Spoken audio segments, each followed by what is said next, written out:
சமையலில் உருளைக்கிழங்கு வறுவல் இது கொஞ்சம் மொறு மொறுன்னு இருக்கும். நான் ஒரு 1/2 கிலோ உருளைக்கிழங்கு எடுத்து வேக வச்சு உரித்து வச்சுருக்கேன், உரித்து நறுக்கி வச்சுருக்கேன். அது கூட கொஞ்சம் 1 ஸ்பூன் மிளகாத்தூள், 1/2 ஸ்பூன் மஞ்சத்தூள், தேவையான அளவு உப்பு, 1 ஸ்பூன் கார்ன்ஃப்ளவர் போட்டு எல்லாத்தையும் சேர்த்து பெசரி வச்சுருக்கேன். தாளிக்கிறதுக்கு சோம்பும் பூண்டும் போட்டு இடித்து வச்சுருக்கேன். கொஞ்சோண்டு கருவேப்பிலை, பெருங்காயம், ஒரு சிட்டி பெருங்காயம் போட்டுக்கோங்க. எப்படி செய்யறதுன்னு பார்க்கலாம். முதல்ல ஒரு கடாய் வச்சு ஸ்டவ் பற்ற வச்சுக்கோங்க. தேவையான அளவு எண்ணெய் ஊற்றிக்கோங்க. ஏன்னா உருளைக்கிழங்கு வறுக்கிறதுக்கு கொஞ்சம் அதிகமாகவே எண்ணெய் தேவைப்படும். வேக வச்சு எடுத்தால் கூட அது ஃப்ரை பண்ணையில் கொஞ்சம் எண்ணெய் இருந்தால் தான் கொஞ்சம் ஒட்டாமல் நல்லா வரும். இந்த அளவுக்கு எண்ணெய் ஊற்றிக்கோங்க. எண்ணெய் காயட்டும். எண்ணெய் நல்லா காஞ்சிருச்சு. இப்போ நம்ம தட்டி வச்சுருக்க சோம்பையும் பூண்டையும் சேர்த்துக்கோங்க. கொஞ்சம் நேரம் பொரியட்டும்.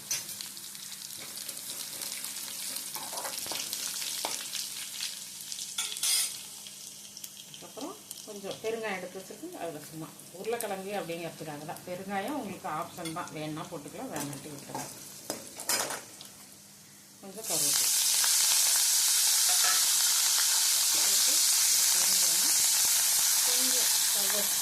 கொஞ்சம் வச்சுக்கணும். இப்போ உருளைக்கிழங்கு எடுத்து போடுங்க. இந்த பெசரி வச்சுருக்கேன்னு சொன்னாலும் அது எல்லாத்தையும் எடுத்து போடுங்க. இதுக்கு தண்ணிகளும் எதுவுமே சேர்க்க வேண்டாம். நம்ம உரித்து வேக வச்சு உரித்து வச்சுருக்கிறதுனால எதுவும் நம்ம சேர்க்க வேண்டியதில்லை. அப்படியே எண்ணெயில் அப்படியே ஃப்ரை பண்ணிங்கன்னா நல்ல முறுமுறுன்னு வரும். எப்படின்னு காட்டாங்க.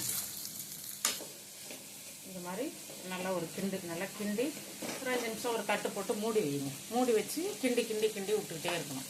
இப்போ நம்மளுக்கு பிடிக்காம மொறுன்னு கிறிஸ்டியான உருளைக்கிழங்கு ரெடி ஆகிடும். பிடிக்காம நடுவில் அப்படியே கிளறி விட்டுங்க.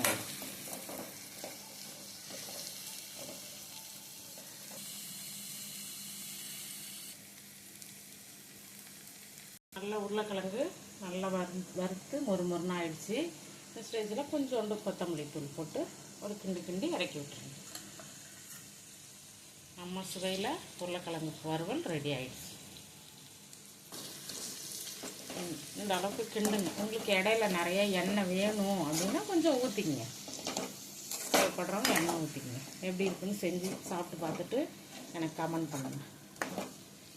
லைக் பண்ணுங்கள், ஷேர் பண்ணுங்கள். எங்கள் சேனலை சப்ஸ்கிரைப் பண்ணுங்கள். நன்றி.